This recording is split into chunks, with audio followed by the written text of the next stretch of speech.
बेहतर बनाती जा रही है, या हम कहेंगे कि हम हमें भी उसका सहारा लेना जरूरी है, क्योंकि चीजें बदल रही है, जीवन की गति बदल रही है, बढ़ रही है। तो चीजों को मैनेज करने के लिए हमें जरूरी है कि हम टेक्नोलॉजी को अपनाएं। हम कितना भी चाहे तो भी हम टेक्नोलॉजी से घिरे हुए हैं, और हम उससे कहाँ कहाँ बचेंगे, हम कितना भी बचना चाहें।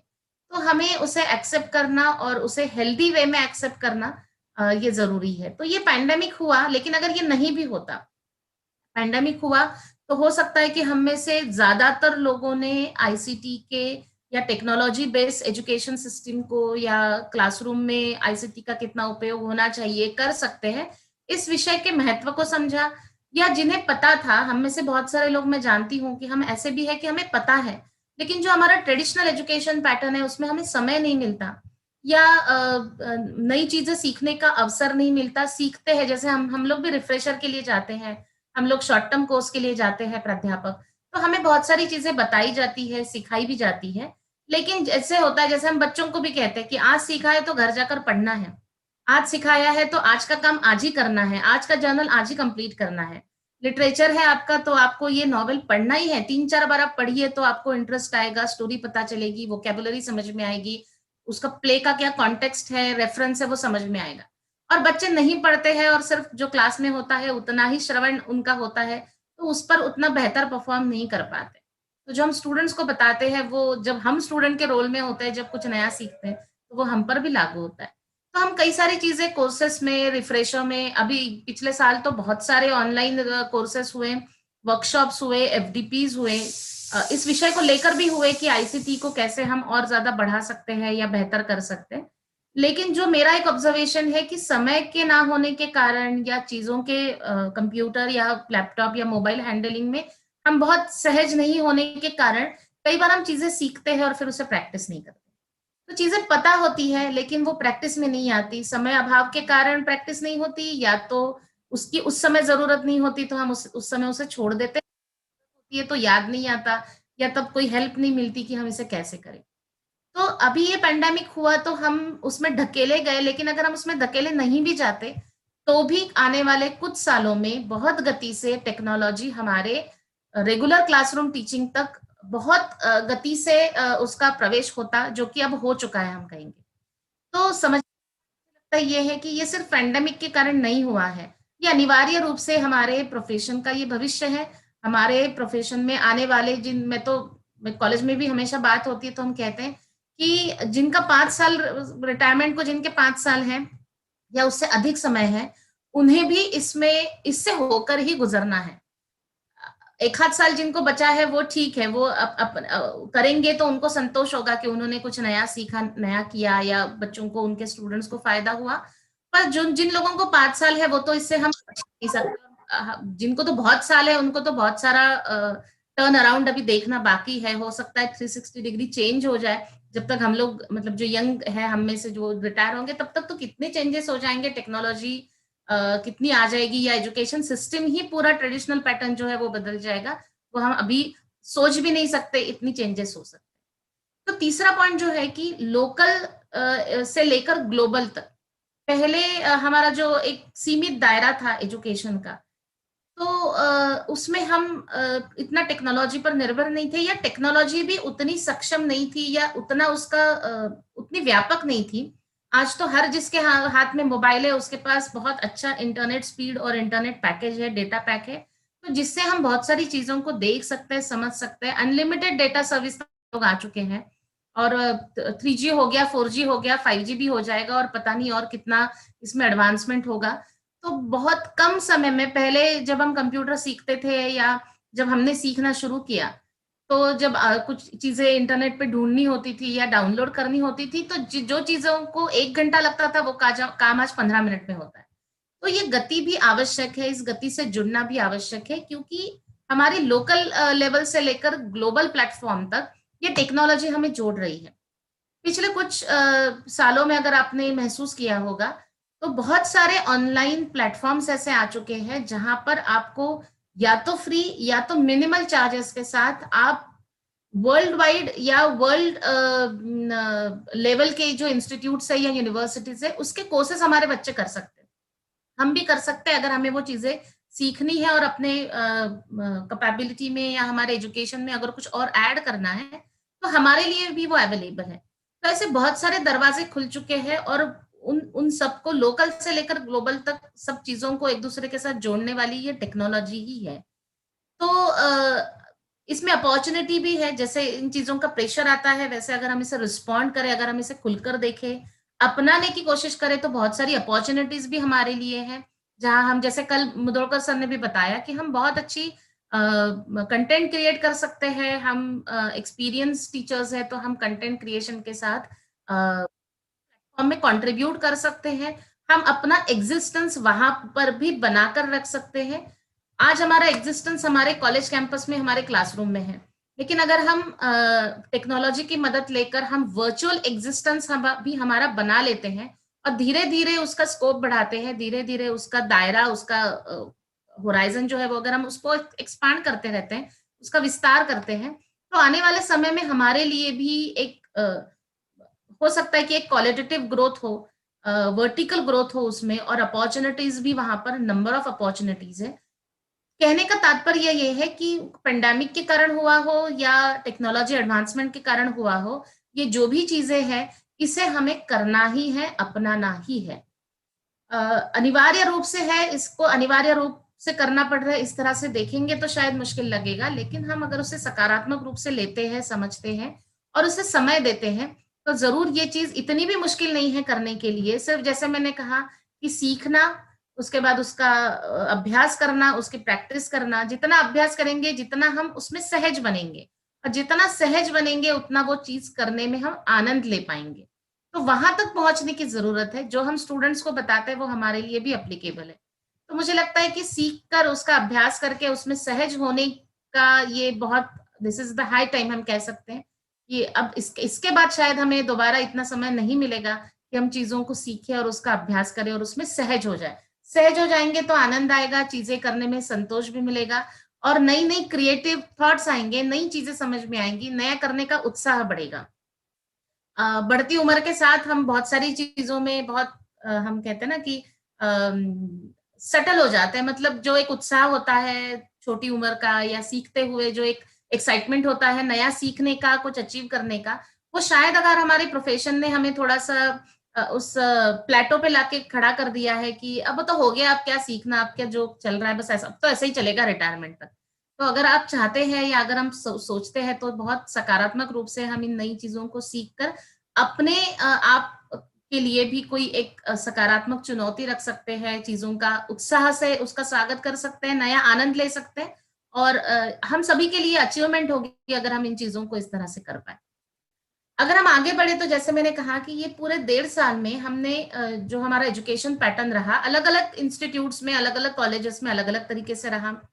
कुछ प्राइवेट स्कूल्स या सभी प्राइवेट स्कूल में बहुत कंपल्सरीली टीचर्स को ट्रेनिंग दिया गया है। हम सभी के बच्चे कहीं न कहीं स्कूल में जिनके बच्चे पढ़ते हैं, तो उनके टीचर्स भी 1 साल में काफ़ी बेहतर उनको पढ़ाना शुरू कर दिए हैं। कल जैसे मुधोकर सर ने बताया कि ट्यूशन क्लासेस और जो ऑनलाइन कोचिंग क्लासेस हैं, उनको भी बहुत एक पैराडिम शिफ्ट उन्होंने भी किया है उनके वर्किंग पैटर्न में। कुछ कॉलेजेस जो फंडेड कॉलेजेस है या एफिलिएटेड कॉलेजेस है या हमारी या कोई भी यूनिवर्सिटी हो, तो हमें थोड़ा, हमारी गति थोड़ी कम रही है इसमें शिफ्ट होने की या इन नई चीजों को अपनाने की। पर हम देख सकते हैं कि अगर हम थोड़ा सा मोटा मोटी बात करें तो कहीं कहीं कॉलेजेस में जो ऑफलाइन टीचिंग है उसी के लिए ज्यादा एफर्ट्स रहे या प्रयास रहा, जो कि संभव नहीं हुआ। तो कुछ कॉलेजेस में ये ऐसे हुआ कि हम लाइव क्लासेस में कुछ कॉलेजेस शिफ्ट हो गए। जैसे हमने भी हमारे कॉलेज में दिसंबर 2020 में हमारे सारे स्टूडेंट का एक सर्वे किया था, क्योंकि हम भी ऑनलाइन क्लासेस शुरू करना चाह रहे थे। तो अब ऐसा है कि ऑनलाइन क्लासेस लेनी भी है, जो हमारा टॉपिक है कि हमें अगर ऑनलाइन टीचिंग बेहतर करना है, तो सबसे ज़्यादा हमें ज़रूरी होता है, जैसे क्लास में स्टूडेंट की संख्या अच्छी हो, तो हमें गिव एंड टेक अच्छा होता है, फीडबैक अच्छा मिलता है, रिस्पॉन्ड मिलता है, तो हमें पढ़ाने में भी आनंद आता है। वैसे ही ऑनलाइन टीचिंग में भी अगर पार्टिसिपेंट्स रहे, अगर बच्चे रहे ज़ूम की क्लास में या गूगल मीट की से हम क्लास ले रहे हैं, तो तभी हमें उनसे जो फीडबैक मिलता है, उससे ही हमें आनंद आता है। तो वो सारे टेक्नोलॉजिकल जो भी आवश्यकताएँ हैं, वो हमारे स्टूडेंट्स के पास है या नहीं, वो ऑनलाइन क्लासेस अगर एक शेड्यूल टाइम टेबल बना दिया जाए तो कर पाएंगे कि नहीं, इसको जानने के लिए हमने हमारे स्टूडेंट्स का एक सर्वे किया था 2020 दिसंबर में, जिससे हमें ये पता चला कि हमारे बहुत सारे स्टूडेंट्स ऐसे हैं जिनके पास तो उनका मोबाइल है या परिवार में ऐसी स्थिति है कि उन्हें पढ़ाई के लिए एक मोबाइल दिया जा सकता है, उनके पास डेटा पैक है, लेकिन कुछ स्टूडेंट्स ऐसे भी हैं जिनके पास घर में एक ही मोबाइल है, या जिस समय हमारे कॉलेज के क्लासेस हम सोच रहे थे उस समय उनके पास वो अवेलेबल नहीं रहेगा। तो मुझे लगता है कि हमारे पढ़ाते समय जैसे हम क्लास में बच्चे होते हैं तो उनकी मानसिक अवस्था क्या है, उनका पढ़ाई में रुझान है या नहीं, या उनका क्लास में प्रेजेंस, मीनिंगफुल प्रेजेंस है या नहीं, इन बातों को जैसे हम देखते हैं, वैसे ही ऑनलाइन पढ़ाते समय भी बच्चों का पार्टिसिपेशन नंबर में कितना है, क्वालिटेटिवली कितना है, उनका पर्सनल इन्वॉल्वमेंट कितना है, इन चीजों को भी देखना मुझे लगता है कि जरूरी है, क्योंकि जितना उनका पार्टिसिपेशन बेहतर रहेगा उतना ही अच्छा फीडबैक हमें मिलेगा और क्वालिटेटिव टीचिंग वहां पर होगा। मार्क तो हो जाएगा कि हमने क्लास लिया, बच्चे थे, स्टूडेंट थे, हमने पढ़ा दिया, ये तो कभी भी हो सकता है। ये तो आप हम एक मीटिंग बना लेंगे, एक लिंक दे देंगे, 4 बच्चे रहेंगे और हमने पढ़ा दिया। लेकिन सब बच्चों तक पहुंचना और क्वालिटेटिवली पहुंचना और इफेक्टिव टीचिंग लर्निंग एक्टिविटी हो, इसके लिए अगर ये भी देखना जरूरी है कि लर्नर्स पार्टिसिपेशन या लर्नर रेडीनेस कितना है। तो कुछ जगहों पर ऐसी स्थिति थी कि गूगल मीट या जूम के क्लासेस हुए, और दूसरा जो ऑप्शन मैंने यहाँ लिखा है वीडियो ट्यूटोरियल्स, इस पर भी काफी टीचर ने बहुत सारा काम किया। हमारे यूनिवर्सिटी ने भी ई शिक्षा पोर्टल जो जनरेट किया था, जिस पर आह्वान किया गया था कि सारे टीचर्स अपना अपना जो भी ई कंटेंट हो वो सब वहां डाले, ताकि किसी भी स्टूडेंट को जो रूरल एरिया में भी अगर है और उसके वहां पे उसके टीचर अवेलेबल नहीं है, या ई कंटेंट प्रोसेस उनके यहाँ नहीं है अवेलेबल, या टीचर उतना कैपेबल नहीं है कि वो ई कंटेंट बच्चों को दे पा रहे, तो दूसरे टीचर जो ई शिक्षा पोर्टल पर जो अपलोड करेंगे चीजें, उन उनकी मदद से भी बच्चे पढ़ाई कर सकते हैं। तो इस प्रकार से वीडियो या ऑडियो फाइल्स हो या पावर पॉइंट प्रेजेंटेशन हो, पीडीएफ्स हो नोट्स के, क्योंकि किताबें भी अवेलेबल नहीं रहती बच्चों की, तो ऐसी बहुत सारी चीजों में हमने काम किया। तो हम कह सकते हैं कि जो हम 1.5 साल से काम कर रहे हैं वो थोड़ा सा मिक्स मोड में काम कर रहे हैं।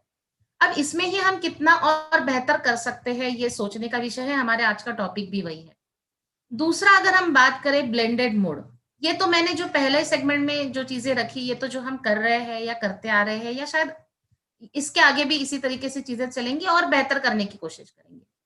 दूसरा, जो एक इन दिनों कुछ महीनों से हम सुनते आ रहे हैं कि यूजीसी ने अब ब्लेंडेड लर्निंग को जो है वो परमिशन दे दी है, blended mode of teaching learning.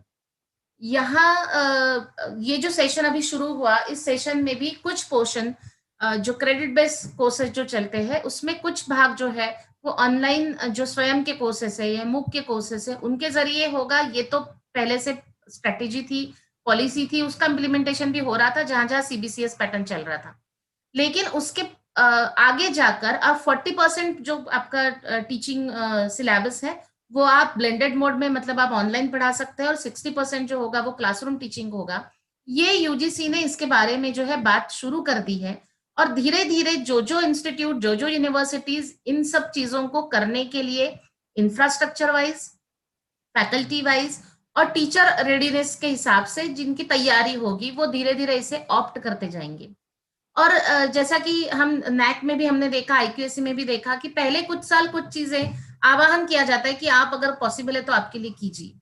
तो जब वो होने लगती है, जब वो उसमें अगर कुछ सुधार की संभावना है या आवश्यकता है, वो भी चीजें होने लगती है, तो एक समय ऐसा आता है, जैसे आज आईक्यूएसी इस्टेब्लिशमेंट सभी कॉलेजेस के लिए कंपलसरी है, यूनिवर्सिटीज के लिए कंपलसरी है, नैक की विजिट होना, नैक का एक्रेडिटेशन लेना सभी इंस्टीट्यूट के लिए कंपलसरी हो गया है, यूनिवर्सिटीज के लिए कंपलसरी हो गया है। प्राइवेट इंस्टीट्यूट भी एआईसीटी हो, एनबीए हो, एक्रेडिटेशन के लिए जा रहे हैं, क्योंकि उसे कंपलसरी भी किया गया है और उसके फायदे भी समझ में आ रहे हैं। और जैसा कि हम जानते हैं, आने वाले दिनों में ये भी होगा कि हमारे इंस्टीट्यूट का नैक का सीजीपीए स्कोर कितना है, या हमारा एक्रेडिटेशन हुआ है या नहीं है, या हमारे कॉलेज में वैकेंसीज है या नहीं, हमारे पास परमानेंट फुल टाइम प्रिंसिपल है या नहीं। ये चीजें अफेक्ट करेंगी डायरेक्टली हमारे एम्प्लॉयमेंट को, और जो हमें सैलरी मिलती है उसे। तो धीरे धीरे चीजें जो है ऐसे ऐसे कंपलसरी बनती जाती है। तो ये ब्लेंडेड मोड ऑफ लर्निंग भी जो है वो अभी ऑप्शनल है। जो इंस्टीट्यूट करना चाह रहे हैं वो अप्लाई कर रहे हैं और उसे ऑप्ट कर रहे हैं, यूनिवर्सिटीज ऑप्ट कर रहे हैं। पर आने वाले, जैसे मैंने कहा कि बहुत गति से आने वाले 10 सालों में चीजें बदलेंगी, तो blended mode of learning compulsory हो जाएगा हर कॉलेज में। और हर कॉलेज में जब वो चीज कंपलसरी हो जाएगी तो हर फैकल्टी के लिए जरूरी हो जाएगा कि 40% जो पोर्शन है वो हमें ऑनलाइन मोड में ही पढ़ाना है। तो ये भी आने वाले 10 सालों में हमें करना ही है। और जैसे मैंने शुरुआत में कहा कि जब जागे तब सवेरा। और आज अगर ये चीज हमें जरूरी महसूस हो रही है तो आज ही हमने उस पर काम शुरू कर देना, मेंटली काम शुरू कर देना और प्रत्यक्ष रूप से उस पर काम शुरू कर देना जरूरी है। तो ये भी आने वाले समय में होने ही वाला है। तो अब अगर हम जो मिक्स मोड में काम कर रहे हैं हम उसकी बात करें, या आने वाले समय में हम ब्लेंडेड मोड में जाने वाले उसकी बात करें, अल्टीमेटली हमारा जो फोकस रहना चाहिए वो आउटकम बेस्ड रहना चाहिए। जो हम आउटकम चाहते हैं टीचिंग लर्निंग से, आज भी हम अगर मिक्स मोड में पढ़ा रहे हैं पेंडेमिक के दौरान, तो सिलेबस कंप्लीशन ये एक ऑब्जेक्टिव है। सिलेबस या जो करिकुलम है हमारा, उसको हमने कितना इफेक्टिवली स्टूडेंट तक पहुंचाया है, या उसका कितना इम्पैक्ट उन पर हुआ है, लर्निंग कितना हुआ है। सिलेबस पढ़ाना एक बात है और लर्निंग बच्चों का होना एक दूसरी बात है। सिलेबस इसका मतलब बच्चे समझ ही चुके हैं ऐसा नहीं है। बहुत सारे, अब हम अगर कॉलेजेस की बात करें तो स्टूडेंट्स इस बात को शायद तवज्जो भी नहीं देते कि जो थियरी में उन्हें पढ़ाया जा रहा है वो उनका मीनिंग उन्हें समझ में आया है कि नहीं, या उसका इम्प्लीमेंटेशन, उस जो इन्फॉर्मेशन है वो नॉलेज बना है कि नहीं, जो इन्फॉर्मेशन है उसका इम्प्लीमेंटेशन उन्हें समझ में आया है कि नहीं। वो शायद हमारे स्टूडेंट्स भी उतना तवज्जो उस पर नहीं देते हैं।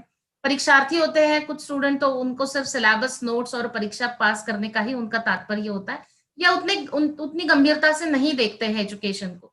लेकिन जो स्टूडेंट इसे गंभीरता पूर्वक देखते हैं, जो स्टूडेंट इसे इम्पोर्टेंट मानते हैं, उनके लिए outcome based teaching learning process होना, ब्लेंडेड मोड में हो या मिक्स मोड में हो, बहुत जरूरी है। तो इस हिसाब से क्वालिटी एजुकेशन के तरफ अगर हम ये सेशन, या शायद ना हो लेकिन अगला भी सेशन, या उसके बाद ब्लेंडेड मोड में 40% अगर हमें सिलेबस ऑनलाइन ही पढ़ाना है, तो ऑनलाइन टीचिंग भी क्वालिटी टीचिंग हो, उसमें आउटकम जो भी एक्सपेक्टेड है वो हम अटेंड कर पाए, अचीव कर पाए, इस पर ध्यान देना हमें जरूरी है। तो इसलिए ऑनलाइन टीचिंग में हम और क्या क्या चीजें कर सकते हैं या कैसे कैसे कर सकते हैं, मुझे लगता है इस विषय में हमें ध्यान देना जरूरत है। अब हमारा जो आखिरी, जो मैंने कहा कि तीसरा सेगमेंट जिस पर हम बात करेंगे, कि हम इन सारी चीजों को ज्यादा मीनिंगफुल, ज्यादा बेहतर, लर्नर पार्टिसिपेशन बढ़ाने की दृष्टि से हम क्या क्या कर सकते हैं, उसके बारे में हम बात करेंगे। जैसा कि हम सभी जानते हैं कि जो भी सिलेबस हम पढ़ाते हैं, जो भी करिकुलम हम पढ़ाते हैं, उसको, क्योंकि हम अगर ह्यूमैनिटीज को बिलोंग करते हैं, या हम अगर इकोनॉमिक्स को बिलोंग करते हैं, या इवन कॉमर्स को भी बिलोंग करते हैं, तो हम ज्यादा से ज्यादा जो हमारे आसपास जो चीजें होती रहती है हमारे जीवन में, या सामाजिक जीवन में, या हमारे आसपास की दुनिया में जो चीजें होती रहती है, उसी से हमारा सिलेबस जुड़ा होता है। ह्यूमैनिटीज और सोशल साइंस तो डायरेक्टली इसी से जुड़े हुए हैं। तो कॉमर्स भी जो है, अगर हम बात करें तो जो हमारा आर्थिक व्यवहार है, आर्थिक नीति से लेकर हमारा रोज का जो आर्थिक व्यवहार होता है, वहां तक वो चीजों का स्कोप होता है। तो एक ऑनलाइन टीचिंग लर्निंग में भी, जैसे हम क्लासरूम में भी करते हैं या करना चाहिए, कि हम जितना हमारा सिलेबस जो है उसको हम रियल लाइफ से किस तरह से जोड़ सके। कुछ एक्टिविटीज हम ऐसी प्लान कर सकते हैं, या जो आप एक अगर टीचिंग प्लान बनाते हैं या लेसन प्लान बनाते हैं कि कोई टॉपिक कैसे पढ़ाया जाना चाहिए, क्या मेथड उसमें यूज होगी, क्या एक्टिविटी होगी, क्या इनपुट होगा। मुझे लगता है कि प्लानिंग करना ये बहुत पहले जरूरी है, कि अगर हम प्लानिंग करके चलते हैं अपने सिलेबस का या अपनी क्लासेस का, तो हम ज्यादा बेहतर इस पोजीशन में हो सकते हैं कि इनपुट्स हम ज्यादा बेहतर दे सकें। तो मुझे लगता है कि हमारे आसपास जितने भी न्यूज घटनाएं होती रहती है, जिसका न्यूज रिपोर्टिंग होता है न्यूज़पेपर से, या जो भी आसपास घटनाएं होती रहती है, उन्हें हमने सिलेबस के साथ जोड़ने की कोशिश करनी चाहिए। जैसे कि मैं एक चीज, क्योंकि मेरा विषय साइकोलॉजी है, शायद सभी विषयों में ये संभव ना हो, लेकिन जैसे मेरा विषय साइकोलॉजी है, तो मैं हमेशा जब टीवी पर हम सीरियल देखते हैं या ड्रामास देखते हैं या मूवीज देखते हैं, या जो छोटी छोटी एड्स भी चलती है जिसमें मेजर एक सेंट्रल पोजीशन में होता है ह्यूमन बीइंग, तो किसी व्यक्ति की कहानी होती है, किसी इमोशन के बारे में होता है, किसी जो हमारे सोसाइटी के कुछ एटीट्यूड है, प्रिजुडाइज है, या कुछ नए कंसेप्ट्स है जो दुनिया बदल जीवन बदल रहा है, उसके बारे में कहा जाता है। जब भी कोई कहानी बताई जाती है, वो कहानी फिर सीरियल के रूप में हो, सिनेमा के रूप में हो, एडवर्टीजमेंट के रूप में हो, तो मैं हमेशा उसमें से कुछ चीजें ऐसे नोट करती हूँ और अपने स्टूडेंट्स को दिखाती हूँ कि देखिए, जैसे एक कंज्यूमर साइकोलॉजी पढ़ाते समय तो डायरेक्टली एडवर्टीजमेंट और कंज्यूमर्स के जो प्रिंसिपल है वो तो डायरेक्टली एक दूसरे को रिलेट करते हैं, पर जैसे साइकोपैथोलॉजी बारे बारे में भी पढ़ाना है, या सोशल साइकोलॉजी में एटीट्यूड और प्रेजुडाइज के बारे में भी पढ़ाना है,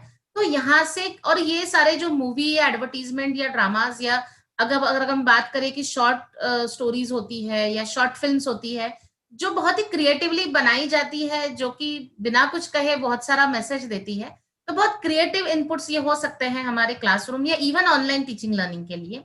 तो उनका डिस्प्ले कर या उस पर बेसिक कुछ हम एक्टिविटीज भी प्लान कर सकते हैं, और उससे मुझे लगता है कि एक दृष्टि भी बच्चों में डेवलप होती है कि जो हम बुक में पढ़ते हैं उसे हम आसपास भी महसूस कर सकते हैं या उसका संवेदन कर सकते हैं कि हाँ, ये जो हमने था थियरी में पढ़ा और ये हम अपने आसपास अनुभव कर रहे हैं।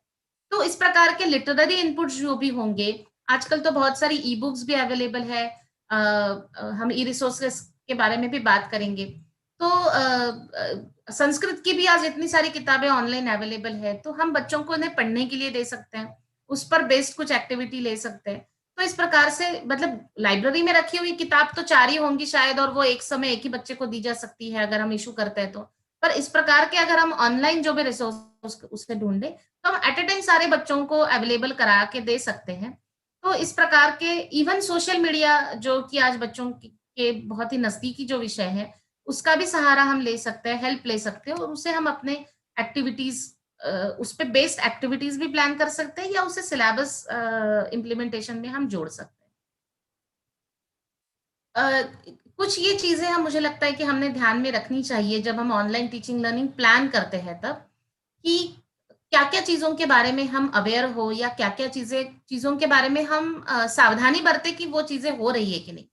जैसे मैंने पहले कहा कि हम ऑनलाइन टीचिंग लर्निंग कैसे कर सकते हैं, वीडियो कैसे बना सकते हैं, ऐसी बहुत सारी चीजों के बारे में हम सीखते हैं, हम सुनते हैं, जैसे कल भी हमने सुना, परसों भी सुना। लेकिन हम जिसमें हम बहुत अच्छे हैं, जिसमें हम बहुत सहज हैं, हमें ज्यादा सोचना नहीं पड़ता, जो अपना ट्रेडिशनल टीचिंग पैटर्न है उसके लिए या उस तरीके से कंटेंट डिलीवरी करने में हम नहीं पड़ता, क्योंकि हम बहुत सालों से वो कर रहे हैं, हम भी उसी प्रकार से पढ़े हुए हैं और वही हम पढ़ा रहे हैं, तो उसे हमें सोचना नहीं पड़ता। लेकिन मेरे कॉलेज का भी मुझे अनुभव है कि जब भी आईसीटी का यूज कीजिए या ई रिसोर्सेस का यूज कीजिए या आईसीटी क्लास हफ्ते में एक बार आपको लेनी ही है, इस प्रकार से जब हमने शुरुआत की थी 2013 दो, मुझे मेरे कॉलेज के जितने भी प्राध्यापक हैं सभी का धीरे धीरे इस काम में सहयोग मिला है। और मेरे कॉलेज के जो आईक्यूसी कोऑर्डिनेटर थे पहले, मतलब मुझसे पहले जिनके पास जिम्मेदारी थी, उप प्राचार्य हमारी मराठी मैडम, उनके आईक्यूएसी टेन्योर से हम कोशिश कर रहे हैं कि आईसीटी का हमारे टीचिंग लर्निंग में ज्यादा से ज्यादा सहभाग हो और फैकल्टी भी सहयोग दे। तो मुझे हमेशा ये चीज मैंने ऑब्जर्व की है कि जो चीज हमारे लिए सहज है, traditional pattern of teaching learning, तो उसके साथ अगर हम आईसीटी में शिफ्ट होना चाहे या एक आध एक्टिविटी अगर हम कुछ प्लान करना चाहे, तो समय अभाव से कहिए या सहज ना होने के कारण कहिए, हमेशा जो है जो एक हमारा ट्रेडिशनल या एक टिपिकल जो पैटर्न चलता आ रहा है, हमेशा उसी को प्रिफर किया जाता है। तो जब तक हम के यूज को या ऑनलाइन एक्टिविटीज को प्रेफरेंस नहीं देंगे, प्राथमिकता ही नहीं देंगे कि नहीं ठीक है ये एक्टिविटी तो मैं ट्रेडिशनल पैटर्न में भी करा सकती हूँ, ऑनलाइन भी, और अभी हम अगर जब कैंपस में आना शुरू हो जाएंगे बच्चे तब भी, तो हम ये ट्रेडिशनल अपने तरीके से कर सकते हैं जैसे हम सालों से करते आ रहे हैं, और नए तरीके से भी कर सकते हैं। तो मुझे लगता है कि हम सभी को नए तरीकों को प्राथमिकता देनी होगी। जैसे मैंने पहले कहा कि जब तक करेंगे नहीं तब तक अभ्यास नहीं होगा, अभ्यास नहीं होगा तो सहजता नहीं आएगी, सहजता नहीं आएगी तो आइडियाज नहीं आएंगे, चीजों को करने में कम जो लगने वाला समय है वो धीरे धीरे कम नहीं होता जाएगा। जब चीजों को बहुत समय लगता है तो हमारी मर्यादाएं हो जाती है।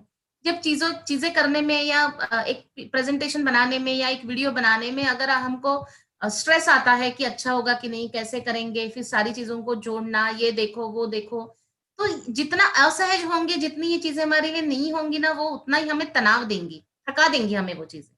लेकिन हम उसे प्रेफरेंस देंगे उसके लिए, जैसे मैंने लिखा है कि prefer then plan practice and repeat.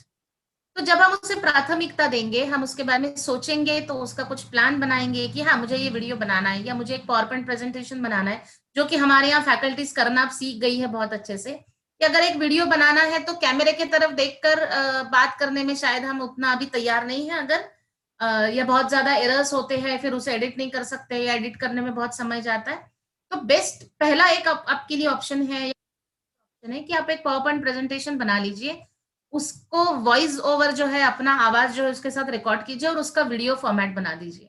ये हमारे यहाँ फैकल्टी करना आप सीख गए हैं और उसके फायदे भी हमें समझ में आ रहे हैं। तो एटलीस्ट हम उसके लिए प्लान करेंगे। जब बार बार उसी उसी प्रकार की एक्टिविटी प्लान करेंगे, वीडियो बनाने के लिए प्लानिंग करेंगे, तो उसकी प्रैक्टिस हो जाएगी।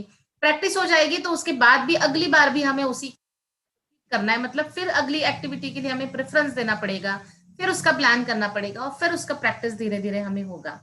तो जैसे हमने जब पढ़ाना शुरू किया, तो मुझे आज भी याद है जब मेरी पहली क्लास हुई थी, वो मुझे लगता है सब रिटायरमेंट तक सबको याद रहता होगा कि जब हम पहली बार टीचर बने थे और हमने स्कूल में, कॉलेज में, जहां कहीं से शुरुआत की हो और हमने पढ़ाया था, वो पहली क्लास कैसे हमेशा याद रहती है, क्योंकि तब हम नए होते उस चीज में।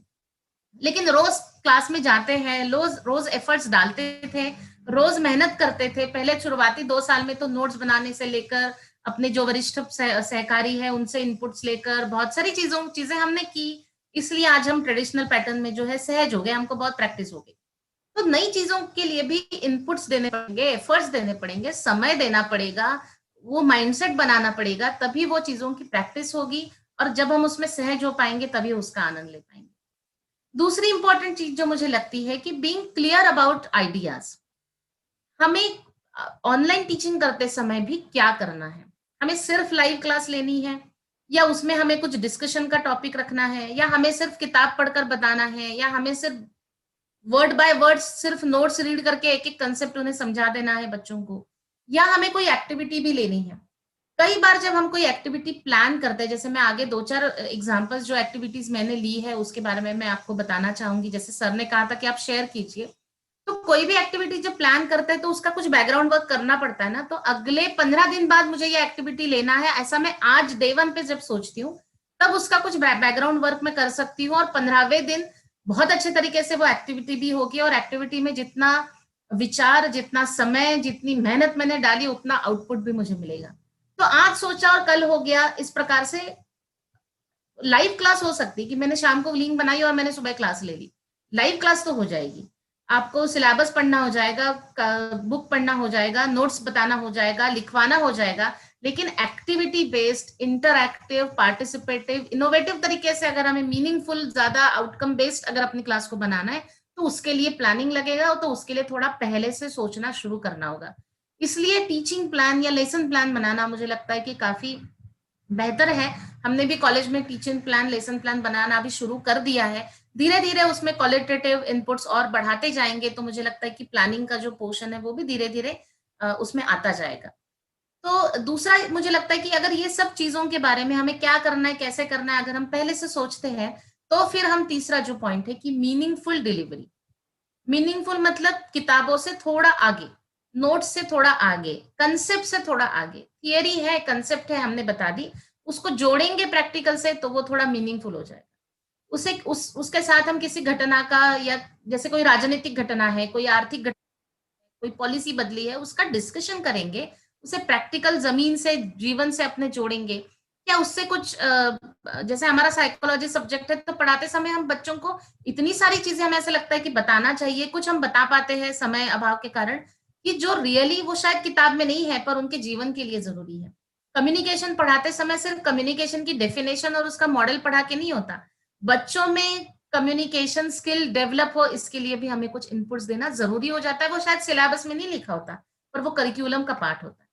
तो उसे मीनिंगफुल डिलीवरी हम तभी कर पाएंगे जब इस प्रकार के इनपुट्स हम दे सके। मैंने इस विषय के बारे में थोड़ा सर्च किया, थोड़े कुछ रिसर्च पेपर पढ़े, कुछ आर्टिकल पढ़े, तो मुझे टर्म उसमें दिखाई दी, लर्निंग मोडालिटीज। हर एक लर्नर की अपनी अपना अपना अपना हम कहेंगे कि प्रेफरेंस होता है, या उसको अपना अपना एक कंफर्ट जोन होता है कि वो कौन से तरीके से पढ़ने में उसे ज्यादा रुचि लगती है, या ज्यादा उसके अंदर वो चीजें असिमिलेट होती है। उसका हर एक लर्नर के अलग अलग टाइप्स होते हैं, उसके अलग अलग पैटर्न्स होते हैं। तो उसमें तो अभी हम डिटेल में नहीं जा सकते, पर उससे हम ये तात्पर्य समझ सकते हैं कि जो लर्नर ग्रुप होता है हमारे सामने, हमारे क्लास में अगर 50 बच्चे हैं, 100 बच्चे हैं, तो उसमें भी लर्नर की कैटेगरीज होती है। तो हो सकता है कि 10-12 बच्चों को जो है ब्लैक बोर्ड टीचिंग ज्यादा समझ में आता है, कुछ लोगों को एक्टिविटी बेस्ड लर्निंग ज्यादा समझ में आता है या जल्दी समझ में आता है, अच्छा समझ में आता है। कुछ लोगों को एक्स्ट्रा मटेरियल दो पढ़ने के लिए, एडवांस लर्नर है उसको तो उनको थोड़ा आप एक्स्ट्रा कुछ मटेरियल देंगे, एक्स्ट्रा सिलेबस के बाहर भी कुछ इनपुट्स देंगे तो उनको ज्यादा वो ज्यादा इन्वॉल्व होते हैं या पार्टिसिपेट करते हैं सिलेबस डिलीवरी में। तो ये लर्निंग मोडालिटीज क्योंकि अलग अलग होती है। अब ये बात बिल्कुल सही है कि हम क्लास में हर एक लर्नर का प्रेफरेंस देख के तो नहीं पढ़ा सकते, क्योंकि हमें एक समय पूरे ग्रुप को पढ़ाना होता है। लेकिन हम इससे ये जरूर समझ सकते हैं या इससे ये सीख ले सकते हैं कि पढ़ाते समय हमने बहुत सारी चीजों को या जितनी भी लर्निंग मोडालिटीज है उन सबका मिश्रण करना चाहिए। जो मैंने कहा कि एक्टिविटी भी हो, ब्लैक बोर्ड टीचिंग भी हो, मतलब ऑनलाइन में अगर हम बात करें तो हम कुछ प्रेजेंटेशन उनको दी, हमने दिए, कुछ चीजें हमने कंसेप्चुअली समझाई, फिर हमने कुछ एक्टिविटी की, फिर हमने उनका फीडबैक लिया, उनको इन्वॉल्व किया उसमें, उनको भी कुछ काम दिया कि आपको इन चीजों के बारे में सोचकर या ढूंढकर बताना है। तो उनका भी इंकरेजमेंट अलग होगा, उनका इनरिचमेंट होगा, उनको भी उत्साह आएगा और उन्हें लगेगा कि हाँ इसमें मैं भी कुछ इनपुट दे रहा हूँ। तो स्टूडेंट्स का इस प्रकार से भी एक मुझे लगता है कि सोच विचार उन पर भी इस प्रकार से होना चाहिए। मॅडम तुम्हाला इंटरप्ट करायची माझी इच्छा होत नाही आहे. नाही नाही, मी कारण पण की आत्ताच सुंदर घड्याळ लेक्चर बघितलं सर, 11:55 लेक्चर झाले, खूप अगदी सुंदर चालू आत्ताच आहे आणि घड्याळ खूप बघितलं. महत्वाचं तुम्ही बोलत होते. पण फक्त अगदी अगदी आठवण अगदी. करून देतो नाही नाही, मी थँक्यू सो सांगितल्याबद्दल. Much sir, thank you thank you. इसके बाद अगर हम बात करेंगे तो जो एक्टिविटीज जैसे मैंने अभी कहा, तो एंगेजिंग एक्टिविटीज, जितना लर्नर का पार्टिसिपेशन उसमें होगा उतना ही उनका रुझान बढ़ेगा। जैसे एक ऑब्जर्वेशन है कि हम ऑनलाइन क्लास लेते हैं तो भी कुछ स्टूडेंट्स होते हैं जो हमेशा आते हैं और कुछ स्टूडेंट्स होते हैं वो कभी कभी आते हैं और कुछ कभी नहीं आते। तो उनको एंगेज हमें करना पड़ेगा। जैसे हम क्लासरूम में भी बात करते हैं, जब फिजिकली बच्चे आते हैं कॉलेज में, तो कुछ स्टूडेंट्स ऐसे होते हैं, मुझे लगता है ये सभी का ऑब्जर्वेशन होगा कि कुछ स्टूडेंट्स ऐसे होते हैं कि जो क्लास में बहुत रेगुलर होते हैं और हमें ऐसा लगता है कि ये बहुत अच्छे स्टूडेंट है, कितने सिंसियर और कितने पढ़ते होंगे, लेकिन शायद उनका अकेडमिक अचीवमेंट वो रिफ्लेक्ट नहीं करता। कुछ स्टूडेंट ऐसे होते हैं जो क्लास में शायद कम आते हैं, लेकिन उनका सब्जेक्ट के तरफ इंटरेस्ट, रुझान, उनका एक कमिटमेंट पढ़ाई के तरफ ज्यादा होता है, जो उनके अचीवमेंट में रिफ्लेक्ट करता है। और कुछ स्टूडेंट ऐसे होते हैं जो क्लासरूम टीचिंग में आते ही नहीं है, पर उनका सेल्फ रेडीनेस इतना होता है या सेल्फ स्टडी इतना होता है कि वो वैसे भी परफॉर्म करते हैं। तो अलग अलग टाइप को हमें अलग अलग एक्टिविटीज या अलग अलग तरीकों से जब तक हम उन्हें एंगेज नहीं करते या उन्हें, जैसे मैंने कहा कि अगर एक एक्टिविटी लेनी है तो 15 दिन से अगर मैं उसके बारे में सोच रही हूँ तो मैं स्टूडेंट्स को भी 15 दिन से उससे इन्वॉल्व कर सकती हूँ, 15 दिन समय से पहले से, कि हाँ हमको ये दिन ये सेमिनार लेना है, ये दिन आपको ये बोलना है, या ये दिन आप ये पढ़ लीजिए, आपको इस पर काम करना है। तो वो बच्चा खुद ही उस क्लास का वेट करेगा कि कब वो मेरी क्लास होगी और कब मैं पार्टिसिपेट करूंगा, या उसे लगेगा कि टीचर कभी भी पूछ सकते हैं तो मैं थोड़ा रेडी रहूं उस चीज के बारे में। तो इन सब चीजों को सोचकर मुझे लगता है जैसे हम क्लासरूम में करते होंगे तो ऑनलाइन भी करना जरूरी है, और क्लासरूम में नहीं करते होंगे तो क्लासरूम में भी करना जरूरी है, और ऑनलाइन तो बिल्कुल करना जरूरी है कि हम इन सब चीजों का ध्यान रखें ताकि हमारी जो टीचिंग लर्निंग है वो ज्यादा मीनिंगफुल हो सके। तीन चीजें जैसे मैंने अभी भी कहा कि पावर पॉइंट प्रेजेंटेशन का एक जो है इनपुट हम दे सकते हैं ऑनलाइन क्लासेस में, ऑडियो वीडियो इनपुट्स भी हम दे सकते हैं, और ई रिसोर्सेज जैसे मैंने कहा कि ये भी बहुत इसमें एक्सप्लोर करने जैसी बात है। थोड़ी सी मुझे लगता है मर्यादाएं हमारी है अगर हम मराठी और हिंदी स्टूडेंट को पढ़ा रहे हैं, मतलब हम अपने रीजनल लैंग्वेजेस में पढ़ा रहे हैं, तो थोड़ा सा हमें दिक्कत हो सकती है। हिंदी में तो भी काफी मटेरियल ई रिसोर्सेस में मिल जाता है, तो मराठी में नहीं मिलता या आपकी अन्य रीजनल भाषाएं होंगी उनमें नहीं मिलता, तो इसमें हमारा पार्टिसिपेशन ज्यादा होने की आवश्यकता है कि आपको अनुवाद करना होगा, आपको दोबारा नोट्स तैयार करने होंगे या वो मटेरियल उनको देना पड़ेगा। कुछ स्टूडेंट्स होते हैं जो दोनों लैंग्वेजेस समझते हैं तो उनको भी दिया जा सकता है। तो ई रिसोर्सेस में एक्सप्लोरेशन की बहुत जरूरत है। मेरे विषय की क्या क्या चीजें ई रिसोर्सेस में अवेलेबल है, ये कुछ प्लेटफॉर्म्स है ई रिसोर्सेस के, मुझे लगता है हम सबको इसके बारे में पता है, पर इसको हमने कितना एक्सप्लोर किया है इस विषय में जरूर सोचिए और इसको ज्यादा से ज्यादा उपयोग में लाइए। ये एक्सप्लोरेशन के लिए शायद आपको समय देना पड़ेगा, पर इसमें अगर कुछ मीनिंगफुल अच्छा सा मिल जाए तो वो हमारा काम आसान ही करेगा, इसलिए इसमें समय देना आवश्यक है। दूसरी एक जो चीज मैंने तभी कहा कि क्योंकि कल मुधोलकर सर ने भी बताया कि वीडियो हम मोबाइल से बना सकते हैं, तो जो मैंने कहा कि ये सबसे आसान तरीका, इससे हम शुरुआत कर सकते हैं कि एक पीपीटी बनाकर उसका वॉइस ओवर करके हम वीडियो बना सकते हैं। धीरे धीरे जब हमें कैमरा फ्रेंडली हम हो जाएंगे तो फिर एक एक घंटे के लेक्चर या 30-30 मिनट्स के लेक्चर भी हम बना सकते हैं। वैसे एक चीज जो मुझे याद है कि रिफ्रेशर में हमें बताया गया था कि जो ऑनलाइन टीचिंग के लिए भी जब हम वीडियो कंटेंट इस्तेमाल करते हैं वो 15 या 18 मिनट से ज्यादा नहीं होने चाहिए। मतलब छोटे छोटे टॉपिक पर छोटे छोटे वीडियो बनाने, ताकि जो लर्नर पार्टिसिपेशन है या उसका अटेंशन है वो वैसे ही रहता है, और उस तक क्या शायद 15 मिनट तक का ही वीडियो कंटेंट रहता है, बाकी का गायब हो जाता है या बाकी उसे ध्यान में नहीं रहता। तो छोटे छोटे वीडियोस हम बना सकते हैं, एक एक टॉपिक को लेकर बना सकते हैं। एक क्लास के लिए हम 5 वीडियो भी बना सकते हैं, तो उससे हमें भी बनाने में मुश्किल नहीं होगी। अगर 4-5 पेज का बहुत सारा कंटेंट का वीडियो बनाना है तो हो सकता है हम भी फंबल कर जाए ज्यादा बार, हमको भी दिक्कत हो, हमको भी एक वॉइस टोन मेंटेन करने में मुश्किल हो। लेकिन हम अगर छोटे छोटे वीडियो बनाते हैं, उसमें आप यूट्यूब का कोई वीडियो जोड़ दीजिए, उसमें आप ई रिसोर्सेस से कोई चीज जोड़ दीजिए, तो चीजें आसान हो जाती हमारे लिए।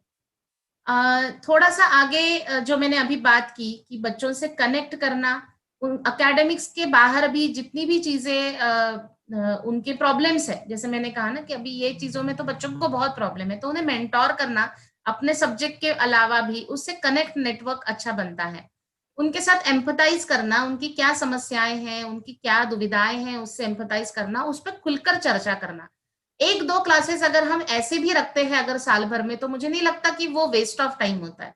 वो हमें बच्चों से जोड़ता है, और ऐसे इन बिटवीन बहुत सारी डिस्कशंस ऐसी होनी चाहिए। विषय हमारा कोई भी रहे, वो स्टूडेंट है और हम टीचर है, तो उनके लाइफ में क्या हो रहा है, बच्चों की क्या समस्याएं हैं, या हम उनका फीडबैक क्या है टीचिंग लर्निंग को लेकर। मुझे लगता है ये चीजें करने से, और ऑनलाइन में मुझे लगता है कि हमने यही चीज सबसे ज्यादा मिस की, कि हम वो नेटवर्क या वो कनेक्ट नहीं बना पाए बच्चों के साथ। जो बैच तो अभी फर्स्ट ईयर की जो एग्जाम हो रही है ना, उन बच्चों के साथ हमारा कोई फिजिकल, क्योंकि वो आए नहीं ना कैंपस में, तो हमारा उनके साथ वो कनेक्ट ही नहीं है। हमें ना बच्चों के नाम पता है पर चेहरे नहीं याद, उन्हें भी शायद हमारा नाम पता है लेकिन हमें वो चेहरे से नहीं जानते। तो वो कनेक्ट करने में मुझे लगता है ये एक चैलेंज रहा पूरे साल भर में, और आने वाले साल भर में हमें ये कनेक्ट करना उन्हें, और उन्हें मेंटोर करना बहुत सारी चीजों के लिए। इस पर मुझे लगता है हमें बहुत ज्यादा काम करना पड़ेगा। हम अगर इसमें इन्वेस्ट करेंगे तो ऑटोमेटिकली टीचिंग लर्निंग के फीडबैक में वो रिफ्लेक्ट करेगा। अ, आखिर में जो भी हमारे 5 मिनट बचे हुए हैं, तो मैं कुछ एक्टिविटीज आपके साथ शेयर करना चाहती हूँ, जो मैंने क्लासरूम एक्टिविटीज की है। ये जो जितनी भी एक्टिविटीज मैं शेयर कर रही हूँ, ये फिजिकल मोड में की हुई है, मतलब जब इन कैंपस स्टूडेंट थे तब की है। पर ये जो एक्टिविटीज है, मुझे लगता है कि हम ऑनलाइन भी करवा सकते हैं। कुछ उदाहरण के लिए मैं प्रस्तुत कर रही हूँ। जैसे कि मेरा विषय साइकोलॉजी है, तो साइकोलॉजी में बहुत सारी किताबें हैं, मराठी में, हिंदी में, इंग्लिश में भी, जो हमारे डेली साइकोलॉजिकल प्रॉब्लम्स को डील करती है या पर्सनालिटी को डील करती है। तो कुछ एडवांस स्टूडेंट भी होते हैं क्लास में, जिन्हें और कुछ पढ़ना होता है और कुछ समझना होता है। तो मैंने ऐसी कुछ बुक्स आइडेंटिफाई की थी, और मराठी स्टूडेंट्स को मराठी हिंदी किताबें, और हिंदी स्टूडेंट को हिंदी किताबें, या कुछ केस स्टडीज, कुछ ई रिसोर्सेज, जैसे इग्नू के भी नोट्स होते हैं, तो उसमें से कुछ केस स्टडीज भी मैंने निकाली थी, कुछ पुराने किताबों से निकाली थी, कुछ ट्रांसलेट की थी, और इन्हें मैंने पढ़ने के लिए दी थी। जैसे आप यहाँ लिखा हुआ देख सकते हैं कि अच्युत गोडबोले एक बहुत ही फेमस राइटर है, जिनकी एक मराठी किताब है, मराठी भाषा में लिखी हुई, मनात, जो साइकोलॉजी के फाउंडेशन से या उसके बिगिनिंग से लेकर अब तक पूरा उसको हम कैसा उसका एक्सप्लोरेशन रहा, और डेली भी हम उससे क्या सीख सकते हैं अपने डेली लाइफ के लिए, इस विषय में वो किताब थी। तो उसका अलग अलग पार्ट जो है बच्चों को पहले ही दे दिया था, पढ़ने के लिए कहा था, और उसका जो भी जिस्ट उन्हें समझ में आया, किताब नहीं पढ़नी थी, उसका जो भी जिस्ट उन्हें समझ में आया, वो ये मेरे बच्चे जो है, स्टूडेंट्स मेरे क्लास में इसे कर रहे हैं। मैं हमेशा जो क्लासरूम एक्टिविटीज होती है उसका ऐसे कोलाज बनाती हूँ, ताकि उसे मेंटेन करना भी आसान हो जाता है। उसमें डेट रहती है, जियो टैग फोटोज रहते हैं, और उसमें क्या किया था, कब किया था, उसका ऐसे कोलाज बना के मैं रख देती हूँ, जिससे प्रिंट भी लेना आसान हो जाता है। और जैसे नैक कहता है ना, डॉक्यूमेंटेशन चाहिए, तो डॉक्यूमेंटेशन के लिए भी बेहतर होता है। तो ये रीड एंड शेयर की जो एक्टिविटी थी, इसमें कम से कम एक 15 दिन 20 दिन पहले इसका प्लानिंग था, क्योंकि बच्चों को पढ़ने के देने के लिए भी समय दिया, और उनको बकायदा बताया था कि ये दिन की क्लास में आप पढ़ेंगे, ये दिन की क्लास में आप पढ़ेंगे। तो जो मैं जब मेंटल डिसऑर्डर्स के बारे में पढ़ा रही थी, या जो भी उस किताब में जो विषय था जो सिलेबस से भी रिलेट था, तो मैंने जोड़ दिया था कि इस दिन हम ये यूनिट पढ़ेंगे ना, तब उस हफ्ते में आप ये बताना, जब हम ये पोर्शन करेंगे ना, तो उसके साथ आप ये केस स्टडी बताना। तो बच्चों का अटेंशन क्लास में, उनका इन्वॉल्वमेंट और पार्टिसिपेशन का जो फीडबैक है, ये बहुत अच्छा मिला मुझे इस एक्टिविटी में। ये एक्टिविटी है वीडियो स्क्रीनिंग कम वर्कशॉप। एक मराठी मूवी है कदाचित, जो डिप्रेशन से डील करती है। तो ये हमारा एक कॉलेज का हॉल है बहुत बड़ा, जो हमने नए से अभी बनाया है, डेवलप किया है, जिसमें आईसीटी फैसिलिटी है। तो वहां पर उस हॉल में मैंने ये मूवी बच्चों को दिखाई।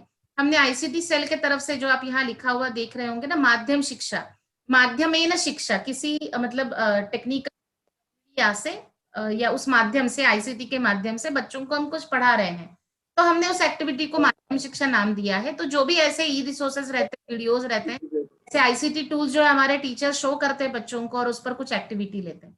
तो ये मूवी भी मैंने बच्चों को दिखाई थी, कट शॉट की थी, उसके 3 पार्ट्स किए थे और उसमें हम मूवी देखते थे, डिस्कशन करते थे और कुछ असाइनमेंट बच्चों को दिया था। अब ये जो पार्ट है ये यहाँ फिजिकल कैंपस में हुआ है, लेकिन ये हम ऑनलाइन भी कर सकते हैं। कोई एक वीडियो जो है हम बच्चों को पहले ही दे देते हैं और उस पर कुछ काम करवाने के लिए कहते हैं, और फिर उसे देखकर उसके बाद जब हम उससे रिलेटेड अगर एक्टिविटी के बाद हम अपना सिलेबस कंटिन्यू करते हैं, तो वो जरूर लर्नर पार्टिसिपेशन भी बढ़ाता है, और जैसे ऑडियो विजुअल का इफेक्ट होता है, ज्यादा होता है ट्रेडिशनल पैटर्न ऑफ टीचिंग से, तो उसका भी फायदा हमें यहाँ मिलता है। ये ओरिएंटेशन है सिलेबस से पहले, सिलेबस शुरू करने से पहले क्या क्या चीजें हम सिलेबस में पढ़ने वाले हैं उसके विषय में ये कुछ क्लासेस मैं हमेशा लेती हूँ, जिससे बच्चों को, क्योंकि कुछ बच्चे शुरुआत में होते हैं, कुछ मिड टर्म में आते हैं, कुछ बाद में आते हैं, तो बच्चों को साल भर में या सेमेस्टर में हम क्या पढ़ने वाले हैं उसके बारे में ओरिएंट करना। वैसे ही ऑनलाइन टीचिंग में भी हम अगर बच्चों को ज्यादा पहले ओरिएंट कर देते हैं कि हम क्या क्या कैसे कैसे पढ़ने वाले हैं थोड़ा डिटेल में, तो मुझे लगता है कि उनका जुड़ाव ज्यादा सही रहेगा ऑनलाइन टीचिंग के साथ। एक ये एक्टिविटी पीयर लर्निंग की, ये मैं जरूर आपको बताना चाहूंगी। जैसे मैंने कहा कि पावर पॉइंट प्रेजेंटेशंस को वॉइस ओवर करके हम वीडियो बना सकते हैं, ये चीज 2018 में जो मैंने रिफ्रेशर किया था तब मैंने सीखा था। तो 2018 में मेरे पास सेकंड ईयर की बैच थी जिनमें कम्युनिकेशन एक टॉपिक था। तो कम्युनिकेशन पर बेस्ड मैंने communication, model of communication, types of communication, effective communication and barriers in communication, तो 4 वीडियो ट्यूटोरियल बनाए।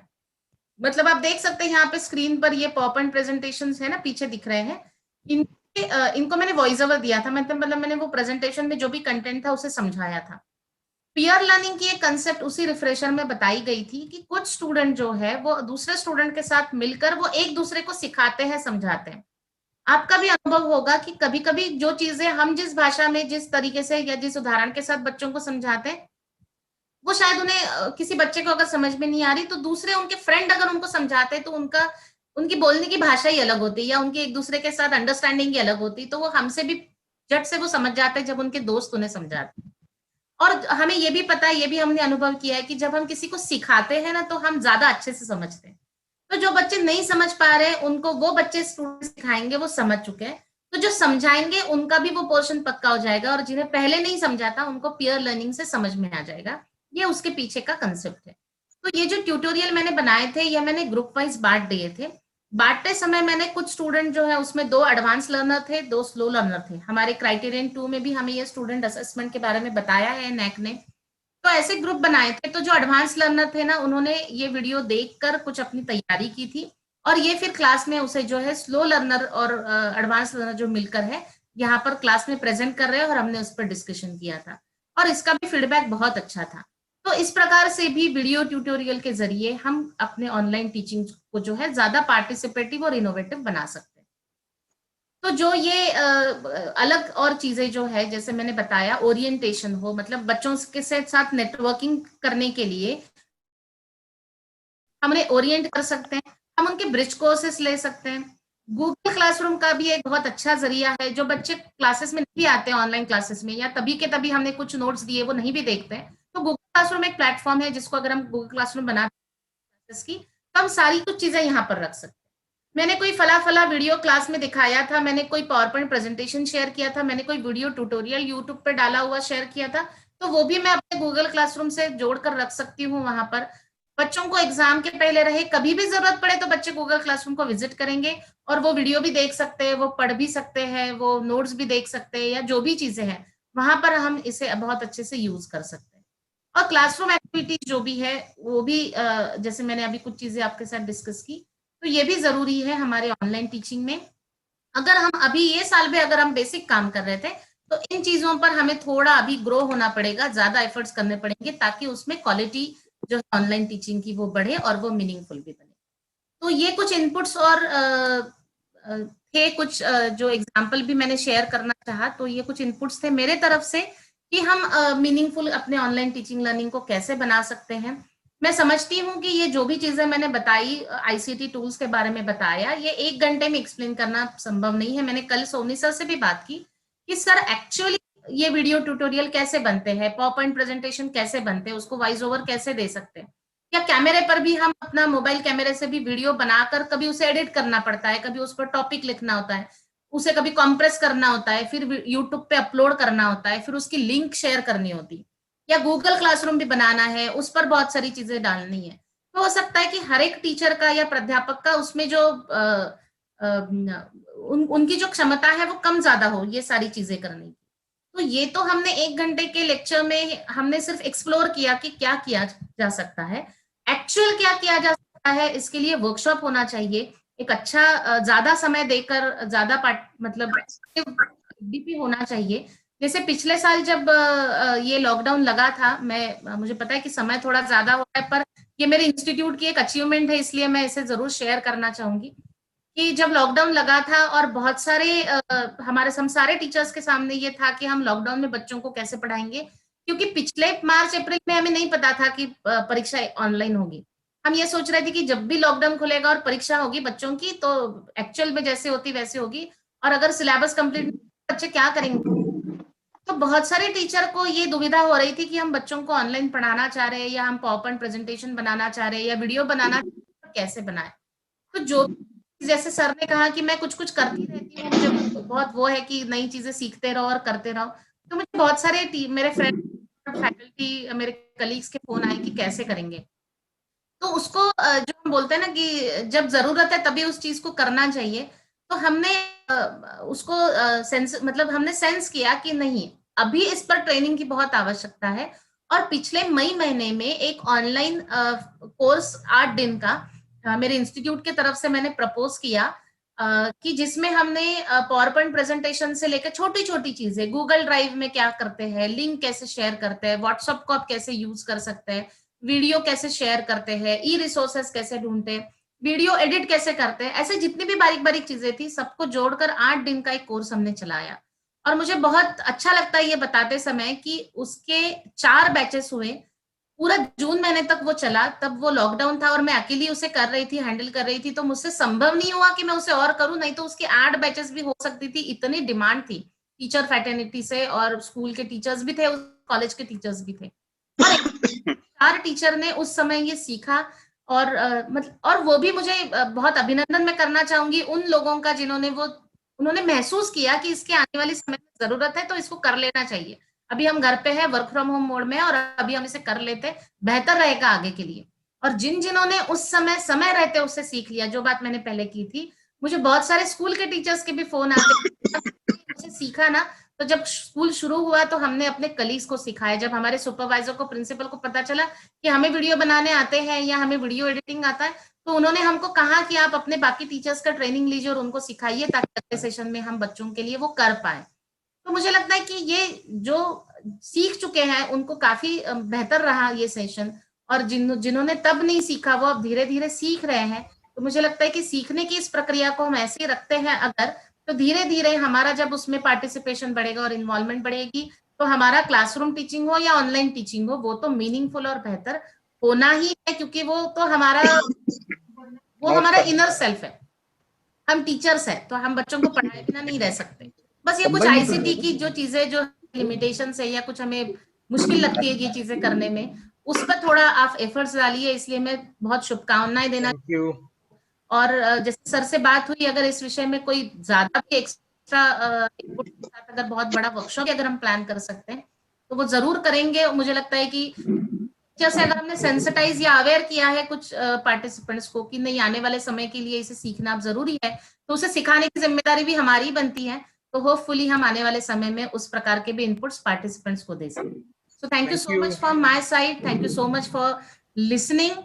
और समय तो थोड़ा हो गया है, लेकिन सर अगर कुछ क्वेश्चन आंसर अगर हम ले सकते हैं तो I would like to answer if there are some. Thank you Patil madam. Thank you खूपच सर। सुंदर तुम्ही मांडणी केली. खरंच त्या वस्तूची किती गरज आहे त्याची जाणीवही करून दिली आणि तुमच्या ऍक्टिव्हिटी दाखवून बऱ्याच लोकांना त्याच्यातून काही मार्ग दिसतील असंही एक वातावरण तयार झालेलं आहे. अ, अ, जेवढे पार्टिसिपंट सुरुवातीला होते ते पूर्ण कॉन्स्टंट आहेत, म्हणजे त्याच्यामधला एकही व्यक्ती कमी झालेला नाहीये. करेक्ट. म्हणजे हे प्रमाण आहे की तुमच्या लेक्चरची महत्तमता किती आहे आणि त्यांना ते समजून घेणं किती आवश्यक आहे ते लक्षात येते आहे. मला याचं जोडावंसं वाटतं की म्हणजे बऱ्याचदा ते न्यूनगंड आहे प्राध्यापकांचा की बा आता आम्हाला येईल की नाही. म्हणजे बऱ्याच लोकांचा आता प्रश्न असा पडतो की बा आमच्याकडे लॅपटॉप नाही आहे, मग आमच्याकडे हे नाही आहे ते नाही, तर अशा स्थितीमध्ये आम्ही कसं करणार. तर ते कंप्लेंट्स पण एकीकडे प्राध्यापकांच्या असतात, पण दुसरीकडे प्राध्यापकांमध्ये आणि लोकांमध्ये एक फॅड आहे की माझ्याकडे आता मोबाईल आहे त्याच्यापेक्षा ऍडव्हान्स व्हर्जनचा मोबाईल माझ्याकडे अजून असला पाहिजे. त्या ऍडव्हान्स व्हर्जनच्या मोबाईल मधल्या 10% पण ते वापरत नसतील तरी मात्र त्यांना त्याच्याहून ऍडव्हान्स व्हर्जनचा मोबाईल पाहिजे. तर त्यातून आम्ही अप्लिकेशन इन्स्टॉल करून आम्ही काय करू शकतो हा एक चांगला संदेश तुम्ही ह्या लेक्चर मधून दिलेला आहे. कालचा पण लेक्चर खूप सुंदर झाला मुद्रोकर सरांचा, त्यांनी तर त्याच्यावरती प्रत्यक्षात बोलले. तुमच्या कार्यक्रमाच्या ज्या ऍक्टिव्हिटी तुम्ही दाखवल्या त्यातून आम्हाला आणि सगळ्यांनाच अनेक गोष्टी शिकण्यासारखी हे करण्यासारखं आहे. त्यात करायला फार त्रास होत नाही, सोपं आहे ते सगळं, आणि इच्छा असेल तर सगळं होईल आहे. मी एकच शेवटी बोलेल तुमच्या या भाषणाला, लेक्चरला, की असं म्हणतात ना की कोंबडा झाकून ठेवला तर तो आरवणार नाही म्हणजे सकाळ होणार नाही. तर ही जी भावना लोकांमध्ये आपण अनेकदा पाहतो, त्या भावनेतून लोक बाहेर निघायला पाहिजे. स्पर्धेच्या जगामध्ये आता जग फार समोर गेलाय. आम्ही जर स्वतःला तयार केलं नाही तर आम्ही पिछाडीवर राहणार आहोत, आमची गत खरा म्हणजे चांगली राहणार नाही. या गोष्टीचा विचार आम्ही नेहमी करायला पाहिजे. Madam thank you so much. सुंदर लेक्चर करता आणि तुमच्या त्या संपूर्ण कामाकरता मी सगळ्यांच्या वतीने तुमचं अभिनंदन पण करतो. आणि या कार्यक्रमाच्या आजच्या लेक्चरच्या आभार प्रदर्शनाकरता म्हणजे संपूर्ण कार्यक्रमाचा आभार डॉक्टर अरविंद सोहनी करतील अशी मी त्यांना विनंती करेल. पण त्यापूर्वी आजचं जे लेक्चर झालं, एक सुंदर लेक्चर जे झालं, त्याच्या आभार प्रदर्शनाकरता सॉरी मला माफ करा, काही क्वेश्चन्स आहेत त्याला समोर जाऊया. काही लोकांचे प्रश्न आहेत, कृपया त्यांनी तुम्ही त्याला रिप्लाय द्यावा. चॅटबॉक्स मध्ये काही लोकांनी प्रश्न केलेले आहेत. मला वाटतं की तुम्ही डायरेक्ट बघू शकले तर खूपच बरं होईल. त्यामध्ये चॅटबॉक्स मध्ये काही प्रश्न आहेत.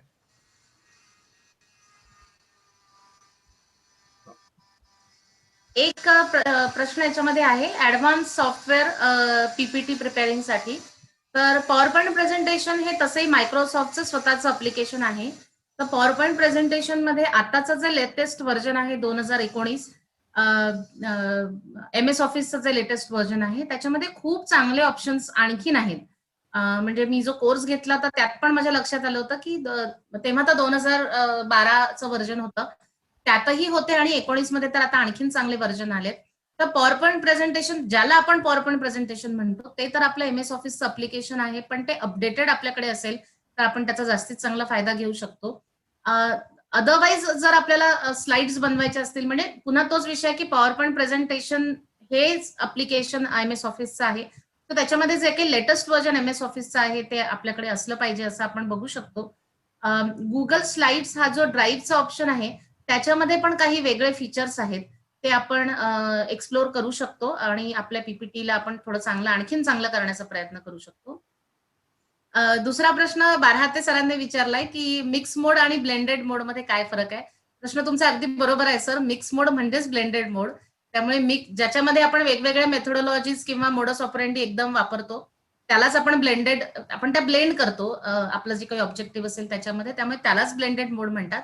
मी माझ्या पीपीटी मध्ये मिक्स मोड मेन्शन करण्याचं म्हणजे मी त्यात मेन्शन केलं ते अशा अर्थाने केलं होतं की आपण या वर्षभरामध्ये कुठल्या एका सेट पॅटर्ननी नाही गेलो, म्हणजे आपण पूर्णपणे ब्लेंडेड पण नाही गेलो, कारण आपण ऑलरेडी आपलं काय ऑब्जेक्टिव्ह आहे हे बघून त्या मोडॅलिटीज आपण तशा डिझाईन नव्हत्या केल्या. आपण खूप ट्रायल अँड एरर मोडमध्ये वर्षभर राहिलो, अशा अर्थाने मी मिक्स मोड लिहिलं होतं. पण तुमचा प्रश्न अगदी बरोबर आहे की blended mode is only mix mode. तर ब्लेंडेड मोड मध्येच आपल्याला ट्रेडिशनल आणि हे सगळ्या नवीन प्रॅक्टिस याला खूप चांगल्या पद्धतीने ब्लेंड करता येऊ शकतं. मॅडम त्याशिवाय अनेक लोकांनी फार शुभेच्छा दिल्या तुमच्या लेक्चरला आणि मी अप्रिशिएट केले की वाचतेच खूप आहे. सुंदर लेक्चर थँक्यू. झाले आहेत ते. थोडं लांबलं असा पण एक आहे विषय. नाही, काही हरकत नाही. ते विषय पारसकर असा आहे की मॅडमचा रिप्लाय तुम्ही आहे, तरी फार पण कमी वेळामध्ये कंट्रोल विषयच करता. असा होता, मला असं वाटतं की एका तासात मांडणं तसंही कठीण होतं, पण मला हे सहर्ष मी स्वीकारते की लांबलं, कारण थोडासा माझ्याबद्दल तो फीडबॅक असतो की मॅडम खूप बोलतात आणि खूप सांगतात, पण सांगण्यासारखं काहीतरी म्हणजे कळकळ वाटते, त्याच्यामुळे कधी ते थोडक्यात नाही सांगतायत. पण त्याच्यामुळे मॅडमची कमेंट पण मी मान्य करते, आणि लांबलं हे तर फॅक्टच आहे. थँक्यू. तरी मात्र तो लेक्चर इतका मोठा होऊ शकतो, कारण त्यात सांगायला खूप काही आहे हे आम्ही समजू शकतो, पण तुम्ही त्यामध्ये बराच शॉर्टकट करून त्याला मांडायचा प्रयत्न केला. मी सगळ्यांच्या वतीने तुमचा आभार व्यक्त करतो. आणि थँक्यू आपण सर. पुढच्या सेशनकडे वळतोय. आजच्या कार्यक्रमाचा जे आभार आहे ते डॉक्टर पाटील करतील अशी मी त्यांना सगळ्यांच्या वतीने विनंती करतोय. माननीय प्राचार्य श्रीमती बिंजानी महाविद्यालय, डॉक्टर पाटील यांना मी विनंती करतो की त्यांनी आभार व्यक्त करावे आजच्या सेशनचे.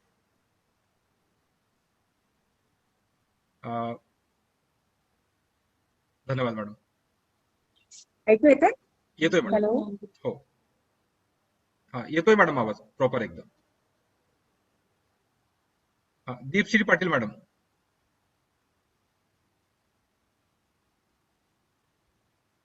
मॅडम आपला माईक म्यूट झाला, एकदा माईक ऑन करा. ओके. हा, हॅलो. आता प्रॉपर आहे मॅडम, एकदम प्रॉपर आहे, तुम्ही बोलू शकता.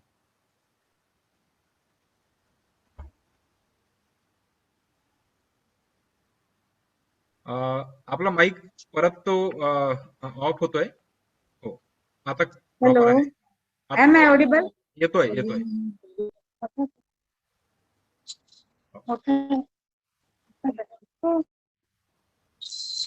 हॅलो, आता ऐकू येतंय? हा येतोय मॅडम आवाज, आपला आवाज पोहोचतोय सगळ्यांपर्यंत. बोला मॅडम, तुमचा आवाज यू आर परफेक्टली ऑडिबल, बोला.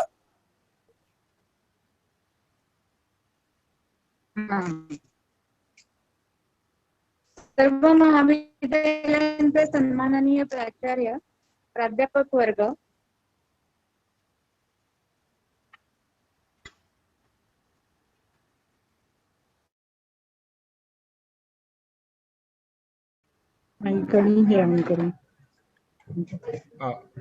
मॅडम आपल्याकडचा इंटरनेट थोडा स्लो आहे, त्यामुळे थोडासा त्रास होतोय, परंतु तुम्ही बोलू शकता, ते पोहोचेल आहे.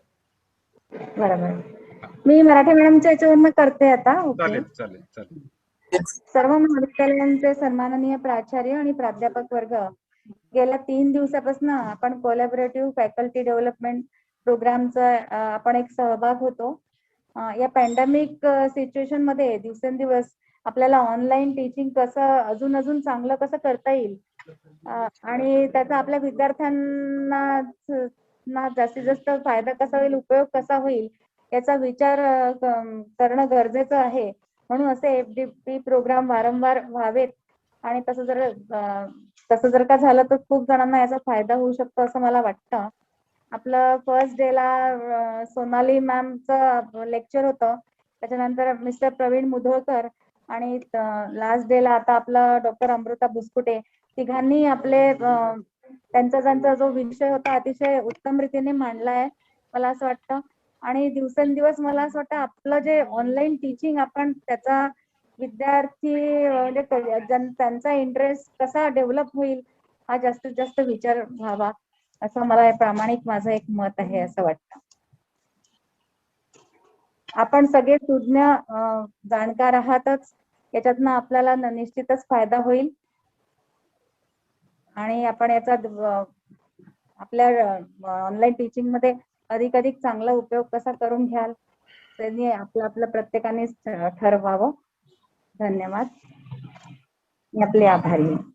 धन्यवाद दीपश्री पाटील मॅडम. आपला सुद्धा आभार. आपण पूर्ण वेळ कार्यक्रमाला होते, कारण पूर्ण 3 दिवस आपण कार्यक्रमात होते, माझं लक्ष आहे. प्राचार्याचं पद असं आहे की त्यांना व्यस्तता कमी नाही आहे, तरीही आपण पूर्ण वेळ त्या कार्यक्रमाला उपस्थित आहात. मी सगळ्यांच्या वतीने आपला सुद्धा आभार व्यक्त करतो. आणि कार्यक्रमाच्या शेवटच्या टप्प्यात, कारण की 3 दिवसाच्या या संपूर्ण कार्यक्रमाचा जो लेखाजोखा आहे तो मांडणे आवश्यक आहे. त्याशिवाय अनेक लोक असे आहेत की ज्यांना जे संयोजक आहेत तर त्यांना त्या सगळ्या गोष्टीला हँडल करावं लागतं, त्यांच्याशी कम्युनिकेशन आणि बाकी सगळ्या गोष्टी असतात. तर मी संपूर्ण कार्यक्रमाचा जो आभार आहे तो डॉक्टर अरविंद सोहनी हे करतील अशी मी त्यांना सगळ्यांच्या वतीने विनंती करतो.